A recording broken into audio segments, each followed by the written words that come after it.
Italian politics is never dull, and in recent times it's been dominated by the most flamboyant of all, Silvio Berlusconi. The billionaire former Prime Minister is famous for his sex parties with young models and was convicted, although not jailed, for tax evasion. Despite losing ground at the recent election, Mr Berlusconi is far from finished as a political force. He won't sit in the new cabinet, but the Grand Coalition government does contain many of his closest associates, and the Prime Minister has family ties with Berlusconi. Earlier, I spoke with Francesco Ricatti from the University of the Sunshine Coast and asked why, despite everything, does Berlusconi endure?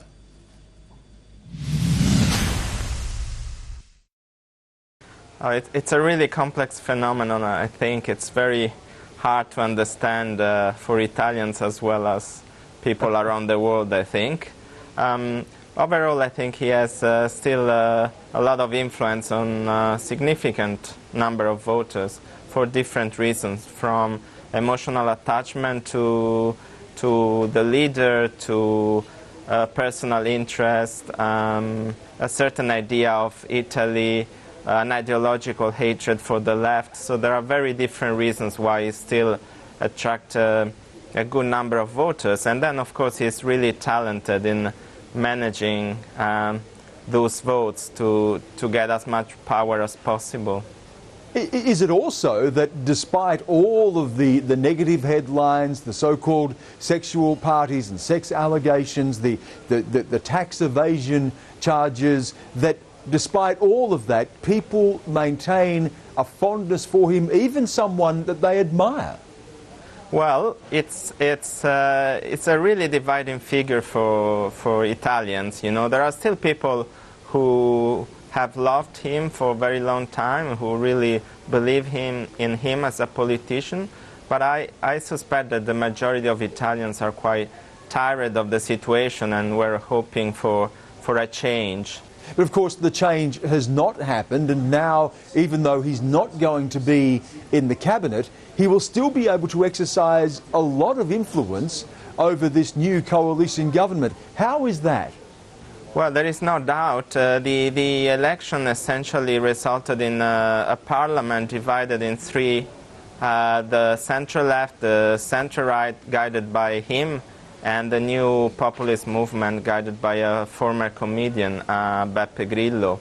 And in that situation, because the centre-left wasn't really able to find an agreement with the Movimento 5 Stelle, the populist movement, then the only apparent solution was to try to find an agreement with Berlusconi, and that's basically what happened. And now, of course, he has a significant power over the new government, and really he can almost politically blackmail them to do what he wants. And also a lot of power potentially over the Prime Minister, Enrico Letta himself, because of his relationship with the Prime Minister's uncle, who was a very close advisor to Berlusconi. How deep do those family ties run? Well, I wouldn't speculate on that. Obviously, this is a family that has been involved in politics for a very long time. But Enrico Letta, the new Prime Minister, and Gianni Letta, who is very close to Berlusconi and is the uncle of Enrico, they have always been on separate sides of the political arena. So it's difficult to say. It certainly is a little bit strange to see two very powerful persons on opposite sides of the political arena now joining together in the same government. What are the Italian people hoping for from this new government, given that the election was seen as very much a rejection of the Berlin, Brussels type of austerity that was imposed on Italy? So what are the people looking for? Well, I don't think there is much hope at the moment in Italy, and there have been some tragic events as well that suggest that people might still be quite desperate, in fact.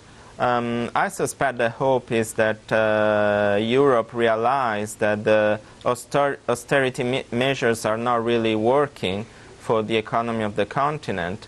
And this is certainly a stronger political government and they will try to have more influence over Europe, and so perhaps to start economic reforms that go in a different direction. And so I guess the hope for Italians at the moment is that the austerity measures don't continue for too long, and then there is some economic improvement. But it's not a very strong hope, I think, at the moment. And of course they see this new government in continuity with the past 20 years.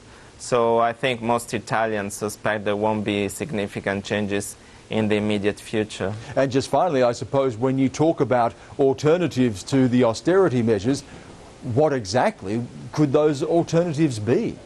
It is very difficult to say. I mean, the first speech of the new Prime Minister promised so much, but didn't really address any detail about where they are going to find the money. So they talked about a lot of measures to improve the situation, to reduce unemployment, but it's really difficult to see where they will find the resources to do that. Certainly we know that the new Prime Minister is going to be in Brussels and then Berlin and then Paris in the next 2 or 3 days. So he tried to make very clear that he's going to talk to the European leaders and trying to convince them that Italy needs to move in a new direction. But it's very hard to find to know where they will find the economic resources to do that.